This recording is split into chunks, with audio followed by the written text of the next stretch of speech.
फतेहपुर जिले के बिंदकी क्षेत्र के जिगनी गांव में खाड़ी देश से लौटे एक युवक की संदिग्ध मौत का मामला चर्चा में है। मृतक के पिता मोहम्मद रमजान ने आरोप लगाया है कि उनके पुत्र किफायत उल्लाह की हत्या उनकी पत्नी और उसके कथित प्रेमी ने की तथा बिना पोस्टमार्टम कराए जल्दबाजी में शव का अंतिम संस्कार कर दिया गया।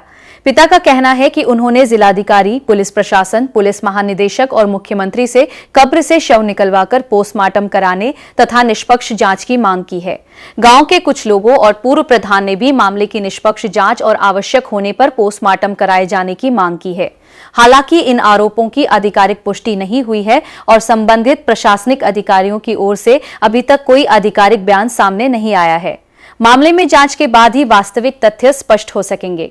2 महीने से इंसाफ मांग रहे हैं कि उसके बेटे के शव को कब्र से बाहर निकाल करके उसका पोस्टमार्टम कराया जाए और उसे इंसाफ दिया जाए। क्या था पूरा मामला? आप लोग डीएम के पास भी गए थे। पूरा मामला ये है कि किफायतुल्लाह काफ़ी दिन से सऊदी अरब में रहता था। इस मरतबा 4 साल कुछ महीना में आया, 16 मई को आने के बाद अपना जो भी पैसा भेजा हो अपनी बीबी के और बहनों के खाते में भेजता रहा। उसके बाद आने के 20 या 21 तारीख को उसने हिसाब मांगा, कितना पैसा दिया था, कितना खर्च किया, कितना बचा वो बताइए। तो उन्होंने खर्च के लिए नहीं बताया और लड़ाई झगड़ा अलग से किया। फिर रहीसुल इसका बहनोई इसके ऊपर दबाव डाला है किफायतुल्लाह के ऊपर कि मेरा लड़का है, अपनी लड़की का शादी कर दो। किफायतुल्लाह ने कहा हम शादी नहीं करेंगे। उसमें विवाद और बढ़ा। 22 तारीख की रात में 10 बजे तक एकदम अच्छा फिट गांव में घूमता रहा। 10 बजे घर के अंदर गया। जब खाना आना खाया, खाना खाने पे इन्होंने बीबी, पत्नी और बहनों ने मिलकर इसको जहर खिला दिया। जहर खिलाने के बाद ये हमारे मामू का लड़का है किफायतुल्लाह, ये हमारे मामू सामने दरवाजे पे पड़े थे। रात में किस टाइम उसको निकाल के ले गए इनको भी नहीं बताया। उसके बाद सुबह 5 बजे जो नमाज होती है वो नमाज पढ़ने गए। मस्जिद में थे, इनका साला है उसका नाम है अफसार। उन्होंने बताया तुम मस्जिद में हो, तुम्हारा लड़का ख़त्म हो गया। जब वहाँ से आए थोड़ी देर के बाद फिर ये रहीसुल और पत्नी मिट्टी लेके आए। जब मिट्टी लेके आए, मिट्टी देखा गया तो मिट्टी काली नीली पड़ गई थी। तो जो भी आदमी देखता था, गांव का हर आदमी बताता था कि ये जहर का खिलाया हुआ है। इसके बाद इन्होंने क्या किया, ऐलान किया कि मिट्टी 5:30 बजे होगी असर के बाद। लोग बार इंतजार करते रहे उस टाइम का। फिर उसके बाद ये ऐलान किया कि अब मिट्टी जोहर के बाद होगी 2:30 बजे। 2:30 बजे का लोग बार इंतजार करते रहे।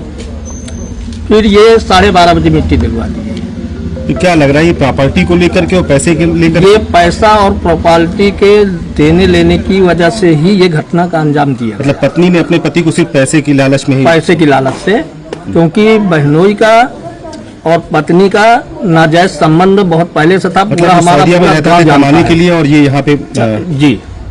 तो क्या मांग कर रहे हैं आप? हम मांग ये कर रहे हैं कि इसका पोस्टमार्टम करवा के इसकी जांच करवाई जाए, ताकि जांच में जहर निकलता है तो जो दोषी हैं उनको सख्त से सख्त कानूनी कार्रवाई उनके साथ। उस टाइम पे पिता ने कार्रवाई की मांग क्यों नहीं की? नहीं, मांग बराबर कर रहे हैं। डीएम साहब के यहाँ गए, कप्तान साहब के यहाँ गए, आईजी साहब के यहाँ गए, डीआईजी साहब के यहाँ। कहीं से इंसाफ नहीं मिला? कहीं से इंसाफ नहीं मिला। थाने गए तो थाने में जाके उल्टा धमकाते हैं, दबाव बनाते हैं कि तुम्ही को अंदर कर देंगे।